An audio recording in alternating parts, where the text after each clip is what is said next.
December 15th, 1978, I became a newborn at age 9. My 10th birthday would be February 8th, 1979. So I was 9 years of age to become 10 when I came home from Marquette General Hospital December 24th, Christmas Eve, to a whole new family that was all my own. I want to tell you my story because it's about domestic violence starting with the family. It's a real thing. It really does happen. And that when you plant a seed, okay, like I said in my first video, which I want you to check out, but it's important to understand that when we plant seeds and they get water, even if we don't water them and it rains and they get water, or they cry and they get water, water doesn't matter. Let me tell you, they are flourished into an acceptance. Some, not all. For some, there's zero tolerance for people that comes out of it. Trust me, I'm one of those people. But my story is incredible because the power of word, the power of word is so incredible that people don't understand. One word is powerful. Crazy. One word. Crazy. That'll do it. She's crazy. There. That was easy. Not just one person, but that becomes the story. Oh, well, she's severely mentally ill. So here's my story. At age 9, when I came home, I didn't remember anyone. I didn't remember my best friend, and we were best friends from babies. I mean, babies. We weren't even 1 year old when we met, and we were besties. Sadly, I don't remember Becky, and it is hard. That was hard for me because I knew from pictures and things that I was shown, even though I wasn't supposed to be shown all that stuff. I know that Becky loved me and that I love Becky. Let's just say it straight up. So I'm going to be careful not to use last names in this video. I'm going to be careful to use the language of TikTok, but I do want to make my point here.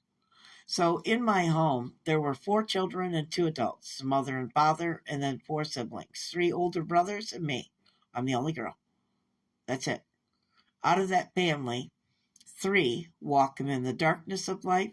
3 of us walked in light until I became an adult and learned. One of them that I thought walked in light really helped bury me alive to cover his secrets. And that was my father. While it might sound crass of me to speak of my mother and my father and my brothers in this way, I assure you, I have one good standing brother who is angelic today, but let me tell you, he's my brother, he's with me, and I'm doing this video for he and I. I'm doing this video for you. It's important that we talk about what really happens in our homes when we grow up. Why not? I am going to believe you. I am going to listen to you, and I care. I do. So many people talk about pot being the gateway drug to heroin and all the other god-awful shit that's out there. But let me tell you, domestic violence starts at home. And the true definition of domestic violence, it's domestic violence emotionally, sexually, physically, or intellectually. There could be one I'm missing here, but it is about power and control, and it comes from someone within your domestic circle. That's right. So here's my story now. In the home, there was a lot of violence from the 3 boys, mostly the 2 oldest. It was the 2 oldest. My brother Jimmy was hands-on, but not like that. They were mean. The two, Mike and Pat were mean. They were. And Jimmy was fun. And he was funny. He was a boy. So anything from Jimmy was coming from a boy.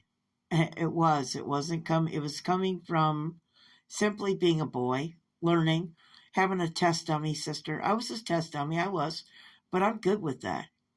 What I was to the other 2 was a pincushion. I'm not okay with that. Don't poke me. I don't care if I'm not the bear. Don't poke me.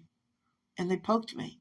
And they poked me and they pushed me and they punched me and worse and worse and worse and worse. I don't need to use all the words on here. So I got the paperwork when I was 23 years old from the hospital. I got my file, and it said on there that I am to be considered a newborn. Don't show any pictures. Don't tell her any stories. Let her self-develop into who she is. That didn't happen. I was shown all the photos, film. I was told every story about everything, and they always, don't you remember? Don't you remember? Don't you remember? Now, maybe those were parents that didn't want to accept. I understand that. I'm not talking about abuse here. I'm telling you about my environment. I'll be specific about the abuse.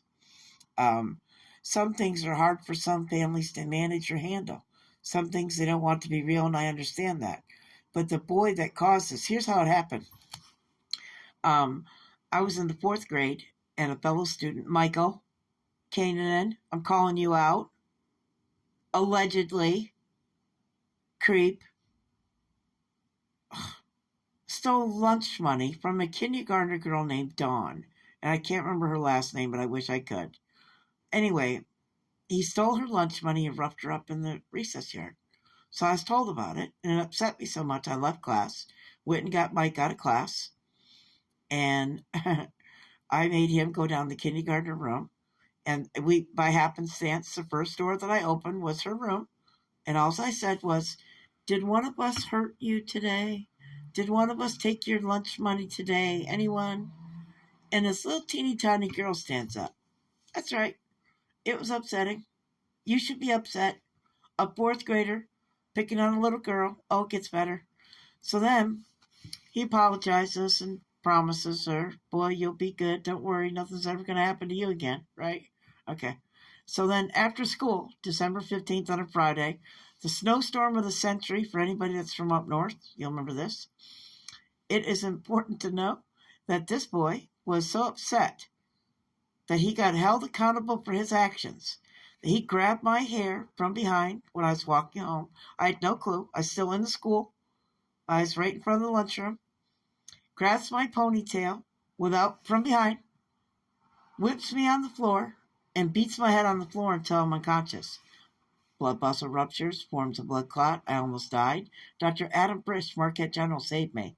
After my father and Peter Rahal, the ambulance driver, and Gene Cole took the phone call, an 80-something-year-old man, took the phone call, and because of the snowstorm of the century, there's no radio contact with the ambulance to the hospital, so they relayed everything by ham radio and telephone.